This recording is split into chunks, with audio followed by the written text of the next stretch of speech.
कस्तूरी तिलक ललाटपटले वक्षस्थले कौस्तुभा नासाग्रे वरमौक्तिका करतले वेणुकरे कंकणमा सर्वांगे हरिचंदन सुललिता कंठे च मुक्तावली गोपस्त्री परिवेष्टितो विजयते गोपाल चूडामणि फुल्लेन्दीवर कान्तिमिन्दुवदना बर्हावन्त संप्रिया श्रीवत्सा कमुदार कौस्तुभधरा पीतांबरा सुन्दरमा गोपीना नयनोत्पला चिन्ततनु गोपसंघावृता गोविन्द कलवेणुवादनपरा दिव्यांगभूषं भजे इति ध्यानम्। ॐ क्लीं देवा कामदेव कामबीज शिरोमणि श्रीगोपालको महीपाल सर्वद्रान्ता परगा धरणीपालको धन्य पुंडरीक सनातन गोपति भूपति शास्ता प्रहर्ता विश्वतोमुख आदिकर्ता महाकर्ता महाकाल प्रतापवान जगज्जीवो जगद्वाता जगद्भर्ता जगद्वसु मत्स्यो भीम कुहूर्भर्ता हर्ता वाराहमूर्तिमान नारायणो ऋषिकेशो गोविन्दो गरुडध्वजा गोकुलेन्द्रो महाचन्द्र शर्वरी प्रियकारक कमलामुख लोलाक्ष पुण्डरीक शुभावः दुर्वासा कपिलो भौमा सिन्धुसागर संगमा गोविन्दो गोपति गोत्र कालिन्दी प्रेम पूरका गोपस्वामी गोकुलेन्द्रो गोवर्धन वरप्रदा नन्दादि गोकुलत्राता दाता दरिद्र्य भंजना सर्वमंगलदाता च सर्वकाम प्रदायक आदिकर्ता महीभर्ता सर्वसागर सिन्धुजा गजगामी जगोद्वारी कामी कामकलानिधि अलंकरहितश्चन्द्रो बिम्बास्यो बिम्बसत्तमा मालाकार कृपाकार कोकिला स्वरभूषण रामो नीलांबरो देवो हलिदुर्दम मर्दना सहस्राक्ष पुरी भेता महामारी विनाशना शिव शिवत्तमो भेत्ता बलाराती प्रपूजक कुमारी वरदायी च वरेण्यो मीनकेतना नर नारायणो धीरो राधापतिरुदारधी श्रीपति श्रीनिधि श्रीमान मापति प्रतिराजः वृंदापति कुलग्रामी धामी ब्रह्म सनातन रेवती रमणो रामाश्च चंचलाश्चारु लोचना रामायण शरीरोया रामी राम श्रियंपति शर्वर शर्वरी शर्वा सर्वत्र शुभदायक राधा राधायितो राधि राधा चित्त प्रमोदक राधारति सुखोपेतो राधा मोहन तत्परा राधा वशीकरो राधा हृदयाम्भोज षट्पदा राधा लिंगन सम्मोहो राधा नर्तन कौतुक राजा संजात संप्रीति राधा काम फलप्रदा वृंदापति कोशनिधि लोकशोक विनाशक चन्द्रापतिश्च चन्द्रपति चण्डकोदण्डभञ्जन रामो दाशरथी रामो भृगुवंशसमुद्भव आत्मरामोजित क्रोधो मोहो मोहान्धभञ्जन वृषभानुभर्वभाव कश्यपी करुणानिधि कोलाहलो हलिहाली हेली हलधर प्रिया राधा मुखाब्ज मार्तण्डो भास्करो विरजो विधु विधि विधाता वरुणो वारुणी प्रिया रोहिणी हृदयानन्दी वसुदेवात्मजो बली नीलाम्बरो रोहिणेयो जरासन्धवधोमला नागो नवाम्भो विरुदो विरहावरदो बली गोपथो विजयी विद्वान् शिपिविष्ट सनातन परशुरामवचो ग्राही वरग्राही शृङ्गालः दमघोषोपदेष्टा च रथग्राही सुदर्शन वीरपत्नीयशास्त्राता जराव्याधिविघातक द्वारकावासतत्त्वज्ञो हुताशन वरप्रदा यमुना वेगसंहारी नीलाम्बरधर प्रभु विभूषरासनो धन्वी गणेशो गणनायक लक्ष्मणो लक्षणो लक्षो रक्षो वंशविनाशन वामनो वामनीभूतो बलिज्विद्विक्रमत्रय यशोदानन्दन कर्ता यमलार्जुनमुक्तिदा उलुखली महामानी कामबद्धारयी शमी भक्तानुकारी भगवान केशवो चलधारक केशिहा मधुहा मोही वृषासुर विघातक अघासुर विनाशी च पूतना मोक्षदायक कुब्जा विनोदी भगवान कंसमृत्यु महामखी अश्वमेधो वाजपेयो गोमेधो नरमेधवान कंदर्पकोटिलावण्य चंद्रकोटि सुशीतला रविकोटि प्रतीकाशो वायुकोटि महाबला ब्रह्मा ब्रह्मांडकर्ता च कमलावांशितप्रदा कमली कमलाक्ष कमलामुखलोलुपा कमलाव्रतधारी च कमलाभ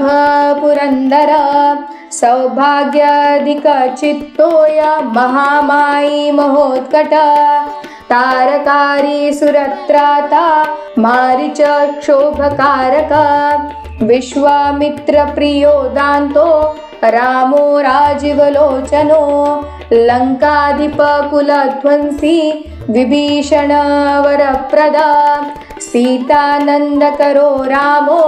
वीरो वारिधिबन्धन करदूषणसंहारी साकेतपुरवासन चन्द्रावलीपतिकूल केशी कंसवधोमर माधवी मधुहा माध्वी माध्विको माधवो मधु मुजाटवी गाहमानो धेनुकारिधरात्मज वंशिवट विहारी च गोवर्धन वनाश्रया तथा तालवनो द्वेषी भाण्डिरवन शङ्कः तृणावर्त कथाकारी वृषभनुसुतापति राधा प्राणसमो राधा वदनाब्जम ध्रुवत गोपीरञ्जन देवज्ञो लीलाकमल पूजिता क्रीडाकमल सन्दोहो गोपिका प्रीतिरञ्जन रञ्जको रञ्जनो रङ्गो रङ्गी रङ्गमहीरुह कामकामरिभक्तोय पुराण पुरुष कवि नारदो देवलो भीमो बालो बालमुखाम्बुज अम्बुजो ब्रह्मसाक्षी च योगी दत्तवरो मुनि ऋषभ पर्वतो ग्रामो नदी पवन वल्लभ पद्मनाभ सुरचेष्टो ब्रह्मा रुद्रो हि भूषिता गणानात्राणकर्ता च गणेशो ग्रहिलो ग्रही गणाश्रयो गणाध्यक्ष कोडीकृत जगत्त्रय यादवेन्द्रो द्वारकेन्द्रो मथुरा वल्लभोधुरी भ्रमर कुन्तली कुन्ती सुतरक्षी महामखी यमुना वरदाता च कश्यपस्य वरप्रदा शङ्खचूडवधो मधामो गोपीरक्षण तत्परा पाचजन्य करो रामी त्रिरामी वनजो जया फाल्गुन सखो विराधवधकारक रुक्मिणी प्राणनाथश्च सत्यभामा प्रियङ्करा कल्पवृक्षो महावृक्षो दानवृक्षो महाफला अंकुशो भूसुरो भामो भामको भ्रामको हरि सरल शाश्वत वीरो यदुवंशी शिवात्मका प्रद्युम्बलकर्ता च प्रहर्ता दैत्यः प्रभु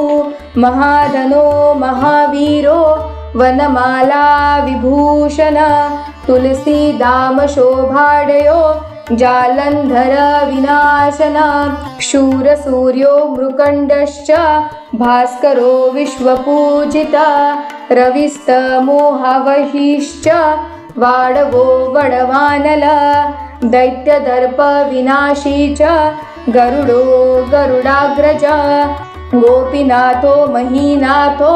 वृन्दानाथो वरोधक प्रपञ्ची पञ्चरूपश्च लता गुल्मश्च गोपति गंगा च यमुना रूपो गोदा वेत्रवती तथा कावेरी नर्मदा तापी गणन्द्यकी सरयुस्तथा राजसस्तामससत्वी सर्वांगी सर्वलोचना सुधामयो मृतमयो योगिनी वल्लभ शिवा बुद्धो बुद्धिमता श्रेष्ठो विष्णु जिष्णु शचीपति वंशी वंशधरो लोको विलोको मोहनाशन रव रावो बालो बालबलाहक शिवो रुद्रो नलो नीलो लांगुलाश्रय पारद पावनो हंसो हंसारूढो जगत्पति मोहिनी मोहनो मायी महामायो महासखी वृषो वृषाकपि काल काली दमनकारक कुब्ज भाग्यप्रदो वीरो रज कक्षयकारक कोमलो वारुणो राजा जलदो जलधारक हारक सर्वपापघ्न परमेष्टि पितामह खड्गधारी कृपाकारी राधारमण सुंदर द्वादशारण्य संभोगी शेषनाग फणालय काम श्याम सुख श्रीद श्रीपति श्रीनिधि कृति हरिहरो नरो नारो नरोत्तमा इशुप्रिया गोपालो चित्तहर्ता च कर्ता संसारतारक आदिदेवो महादेवो गौरी गुरुरनाश्रय साधु मर्धु विधुधाता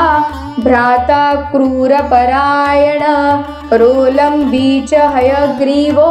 वानरारी वर्णाश्रय वनवनी वनाध्यक्षो महाबंधो महामुनि स्यमन्तकमणि प्राज्ञो विज्ञो विघ्न विघातक गोवर्धनो वर्धनीयो वर्धनी वर्धन प्रिय वर्धन्यो वर्धनो वर्धि वार्धिन्य सुमुख प्रिय वर्धितो वृद्धको वृद्धो वृन्दारक कजनप्रिय गोपालरमणी भर्ता साम्बुकुष्ठविनाशन रुक्मिणी हरण प्रेम प्रेमी चन्द्रावलीपति श्रीकर्ता विश्वभर्ता च नारायण नरो बली गणो गणपतिश्चैव दत्तात्रेयो महामुनि व्यासो नारायणो दिव्यो भव्यो भावुकधारक श्वश्रेयस शिवभद्रा भावुक भाविक शुभम शुभात्मक शुभशास्ता प्रशस्ता मेघनादः ब्रह्मण्य देवो दीनानामुद्धारकरण क्षमा कृष्ण कमलपत्राक्ष कृष्ण कमललोचन कृष्णकामी सदा कृष्ण समस्त प्रियकारक नंदो नंदी महानंदी मादी मादनकतिली मिली हिली गिली गोली गोलो गोलालई गुली गुग्गुली मारकी शाखी वट पिप्पलक कृती म्लेक्षः कालहर्ता च यशोदा यश एव च अच्युत केशवो विष्णु हरि सत्यो जनार्दन हंसो नारायणो लीलो नीलो भक्तिपरायण जानकी वल्लभो रामो विरामो विघ्ननाशन सहस्राशु महाभानु वीरबाहु महोदधि समुद्रोब्धि प्रकुपार पारावार सरित्पति गोकुलानन्दकारी च प्रतिज्ञा परिपालक सदा राम कृपा रामो महारामो धनुर्धर पर्वत पर्वताकारो गयो गेयो द्विजप्रिया कमलाश्वतरो रामो रामायण प्रवर्तक द्यौदिवो दिवसो दिव्यो भव्यो भावी भयापः पार्वती भाग्यसहितो भ्राता लक्ष्मी विलासवान विलासी साहसी सर्वी गर्वी गर्वितलोचना मुरारी लोकधर्मज्ञो जीवनो जीवनान्तक यमो यमार्दिय मनो यामी याम विधायक वसुली पांसु पाण्डुरर्जुन वल्लभ ललिता चंद्रिका माली माली मालाम्बुजाश्रय अम्बुजाक्षो महायज्ञो दक्ष चिंतामणि प्रभु मणिदीन माणिश्चैव केदारो बदरीश्रय बदरीवन संप्रीतो व्यास सत्यवती सुता अमरारि निहंता च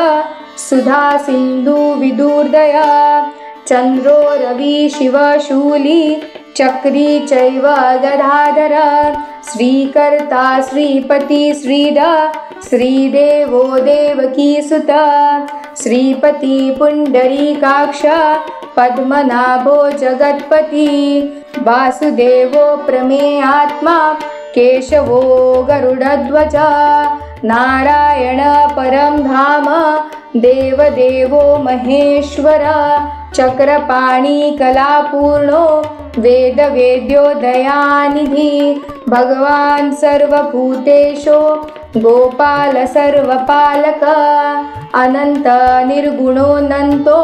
निर्विकल्पो निरंजन निराधारो निराकार निराभासो निराश्रय पुरुष प्रणवातीतो मुकुंद परमेश्वर क्षणावनी सर्वभौमो वैकुंठो भक्तवत्सल विष्णु दामोदर कृष्णो माधवो मथुरापति देवकी गर्भसंभूत यशोदा वत्सलो हरि शिव संकर्षण शंभु भूतनाथो दिवस्पति अव्यय सर्वधर्मज्ञो निर्मलो निरुपद्रव निर्वाणनायको नित्यो नीलजीमुतसन्निभ कलाक्षयश्च सर्वज्ञ कमलारूपतत्पर ऋषिकेश पितवासा वासुदेव प्रियात्मज नन्दगोपकुमारायो नवनीताशन प्रभु पुराण पुरुष श्रेष्ठ शङ्खपाणि सुविक्रम अनिरुद्ध श्वक्ररथ शागपाणि चतुर्भुज गदाधर सुरानिघ्नो गोविन्दो नन्दकायुध वृन्दावनचर सौरी वेणुवाद्य विशारद तृणावर्तान्तको भीम साहसो बहुविक्रम सकटासुरसंहारी बकासुर विनाशन धेनुकासुरसंघात पूतनारी नृकेसरी पितामहो गुरुसाक्षी प्रत्यगात्मा सदाशिव अप्रमेय प्रभु प्राज्ञो प्रतक्य स्वप्नवर्धन धन्यो मान्यो भवो भावो धीर शांतो जगद्गुरु अंतर्यामीश्वरो दिव्यो देवज्ञो देवता गुरु शिराब्धिशयनो धाता लक्ष्मी वा लक्ष्मणाग्रजा धात्रीपति रमे आत्मा चंद्रशेखर पूजिता लोकसाक्षी जगच्चक्षु पुण्यचरित्र कीर्तन कोटिमन्मर्थ सौंदर्यो जगन्मोहन विग्रह मंदस्मित तमो गोपो गोपिका परिवेष्टित फुल्लारविंदनयन चाणूरांध्र निशूतन इंदिवरदलश्यामो बहिबर्हावतंसक मुरलीनिनदाहालो दिव्यमाल्यो वराश्रय सुकपोलयुगशुभ्रु युगलसुललाटक कम्बुग्रीवो विशालाक्षो लक्ष्मीवान शुभलक्षण पीनवक्षा चतुर्बाहु चतुर्मूर्ति स्त्रिविक्रम अलंकर हितशुद्धो दुष्टशत्रु निबर्हण करिट कुंडलधर कटकागदमंडित मुद्रिकाभरणोपेत कटिसूत्र विराजित मंजीररंजित पद सर्वाभरणभूषित विन्यस्य पादयुगलो दिव्यमंगल विग्रह गोपिकानंदनानंद पूर्णचंद्र निभानन समस्त जगदानंद सुंदरो लोकनंदन यमुना तीर संचारी राधान्मन्मथ वैभव गोपनारी प्रियोदान्तो गोपी वस्त्रापहारक शृंगारमूर्ति श्रीधामा तारको मूलकारणं सृष्टि संरक्षणोपाय क्रूरासुर विभंजन नरकासुरहारी च मुरारी वैरिमर्दन आदित्येय प्रियो दैत्य चेन्दुशेखर जरासंध कुलध्वंसी कंसाराति सुविक्रम पुण्यश्लोक कीर्तनीयो यादवेन्द्रो जगन्नुता रुक्मिणी रमणा सत्यभामा जाम्बवती प्रिया मित्रविन्दा नाग्नजीति लक्ष्मणा समुपासिता सुधाकर कुले जातो नंत प्रबल विक्रम सर्वसौभाग्य संपन्नो द्वारकायामुपस्थित भद्रसूर्य सुतानाथो लीला मानुष विग्रह सहस्र षोडश स्त्रीशो भोगमोक्षैकदायक वेदांत वेद्य संवेदो वैद्य ब्रह्मांड नयक गोवर्धनो नाथ सर्व जीवदयापरा मूर्तिमान सर्वभूतात्मा आर्तत्राणपरायण सर्वज्ञ सर्वसुलभा सर्वशास्त्रविशारदा षड्गुणैश्चर्यसम्पन्न पूर्णकामो धुरन्धरा महानुभाव कैवल्य दायको लोकनायक आदि मध्यांतरहित शुद्ध सात्विक विग्रह आसमान समस्तात्मा शरणागत वत्सल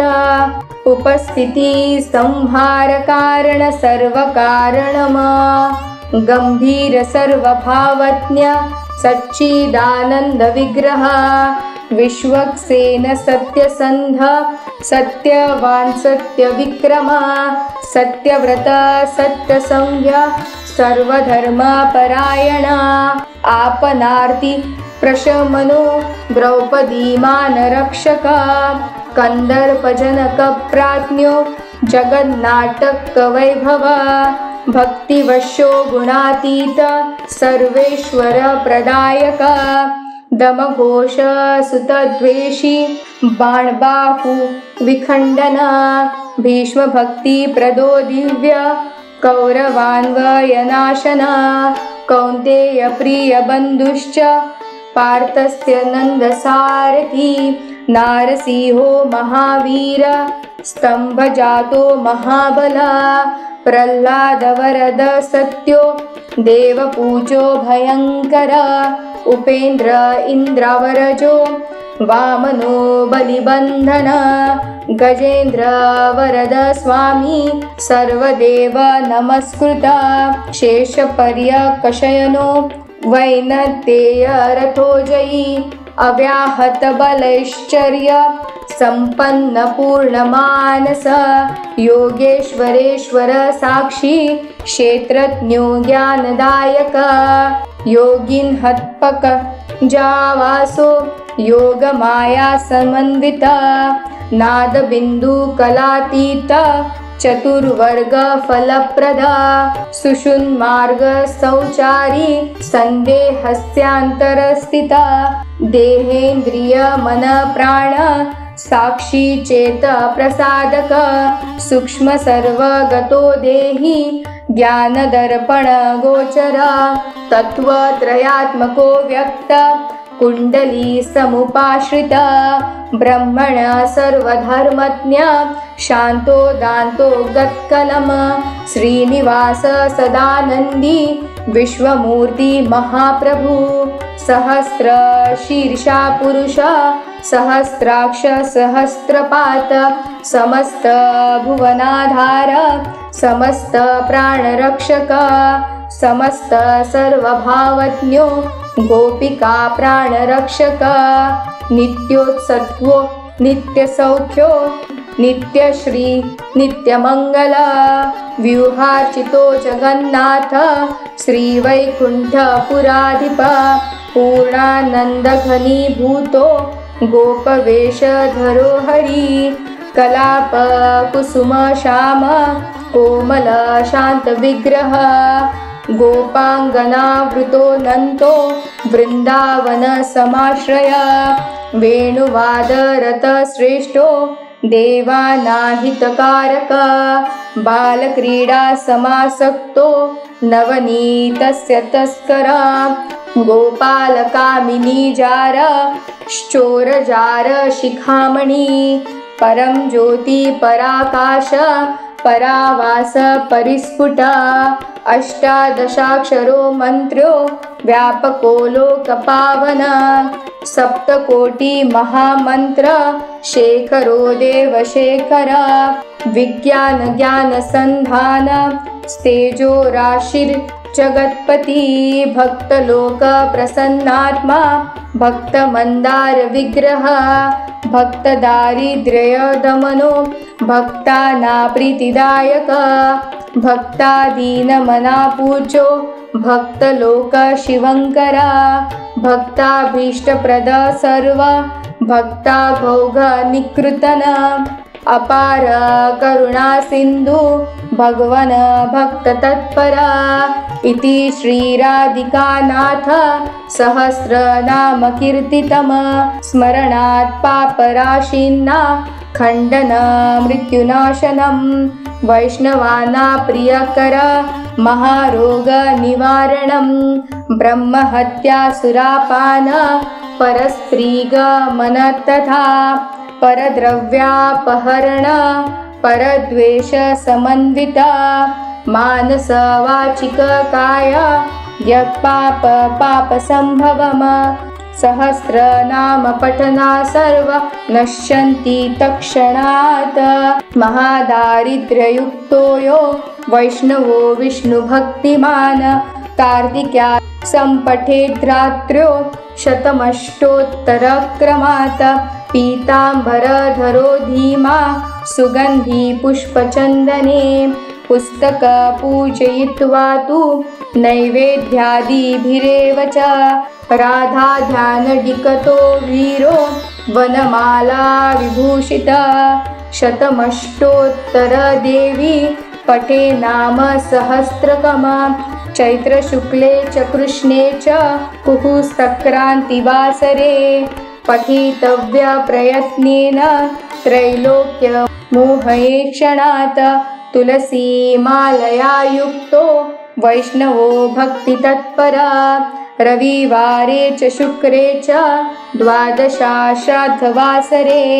ब्रह्मण पूजयित्वा च भोजयित्वा विधानत पठे नाम सहस्रे च तत्सिद्ध प्रजायते महानिशाय सन्तत वैष्णवो य पठेन् सदा देशान्तरगता लक्ष्मी समायान्ति न संशया त्रैलोक्य च महादेवी सुन्दर्य काममोहिता मुग्धा स्वयं समायान्ति वैष्णव च भजन्ति ता रोगी रोगात् प्रमुच्येत बद्धो मुच्येत बन्धनात् गुर्विणी जनये पुत्र कन्या विदन्ति सत्पतिम राजनो वंशतायान्ति की पुनः क्षुद्रमानवा सहस्रनाम श्रवणात् पठना पूजनात् प्रिये धारणा सर्वमाप्नोति वैष्णवो नात्र संशय वंशीतटे चान्यवटे तथा पिप्पलकेऽथवा कदम्बपातपतले गोपालमूर्तिसन्निधो य पठेन्द्वैष्णवो नित्य स याति हरिमन्दिरम् कृष्णेनोक्तराधिकाये मया प्रोक्त पुरा शिवे नारदाय मया प्रोक्त नारदेन प्रकाशितम् मया त्वयि वरारोहे प्रोक्तमेतत् सुदुर्लभम् गोपनीय प्रयत्नेन प्रकाश कन्थचन शठाय पापिने चैव लम्पटाय विशेषतः न दातव्य कदाचन देयशिष्याय शान्ताय विष्णुभक्तिरताय च गोदान ब्रह्मयज्ञा देवाजपेयशस्त च अश्वमेध सहस्रस्य फलपाठे भवेत् ध्रुवम् मोहन स्तम्भन चैव मारणोच्चाटनादिकम् यद्यद्वांशति चित्तेन तत्प्राप्तो वैष्णव एकदशा नरस्तात्वा सुगन्धिद्रैवतैलके आहारं ब्राह्मणे दत्त्वा दक्षिणा स्वर्णभूषणं तत आरम्भकर्तासौ सर्वप्राप्तो मानव शतावृतसहस्र च य पठेद्वैष्णवो जन श्रीवृन्दावनचन्द्रस्य